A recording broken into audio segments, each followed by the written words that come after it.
Hi, this is Jim Egan, head of school, Synapse School, for another message. It's been a busy day for all of us. Certainly here at Synapse has been an incredible day with lots of events happening around us as well as within the school. And to get right to it, I know you're probably wondering because there's a lot of news about school closures and drastic measures that are being implemented to keep everyone safe. We are going to be open for school tomorrow. So let me explain why.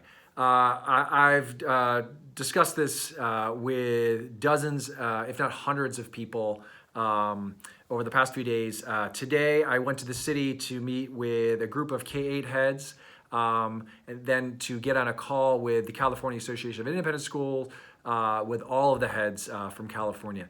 And though there are a lot of high schools that have been closing, we felt 12 of us, 12 schools, K-8 schools in San Francisco, here on the peninsula, as well as in the East Bay and Marin, that staying open made more sense according to the facts and according to risk analysis. Okay, so what does that mean?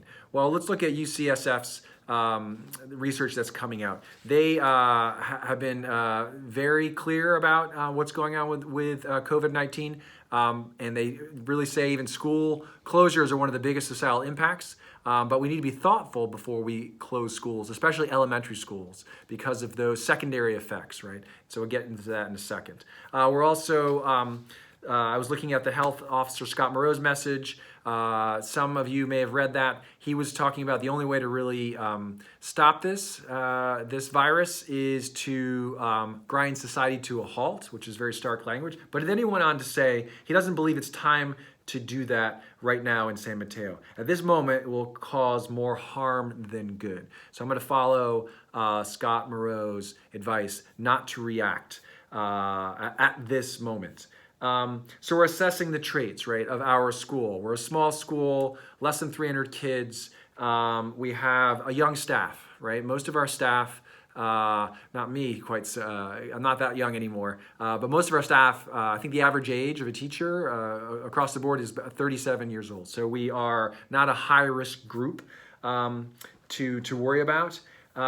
If we were to close, what does this do for our parents, right? It actually might impact grandparents who are at the highest risk, right? If we have our littlest kids going home, again, it's much easier to close a school with 17-year-olds than it is to close a school with 6-year-olds. What could that do to our grandparents? Our staff, again, back to our staff, a lot of them live in San Francisco. In fact, it's I think, safer to be down here in our contained environment, our school, where the cleaning is done incredibly well. I was just working with the cleaners this evening, seeing what they were doing, seeing how they were feeling, and that our campus is really, really contained, right? Our students aren't coming in on BART, our students aren't coming in on the train or on buses. It is a very safe environment, I feel, for kids and for adults to come to. So we realize the facts are changing all the time, but I did want to say that we are staying open for tomorrow, and we'll assess the situation when the sun rises. And I plan on making a statement on a transition to online learning by Friday, 8 p.m. So I will send that message out. We obviously realize the transition to online learning is something we need to anticipate, and I can tell you we're working really hard on that. And we're actually kind of excited about that. And speaking of excited, I think your kids are excited about the lab. I recommend that maybe you turn off the news, and if you're having a little late dinner or you're putting your kids to bed and you've seen this video, ask them about the lab. They've done incredible work. They're really happy with their projects. I think they'd be excited to tell you about it. Okay, talk to you soon. Bye.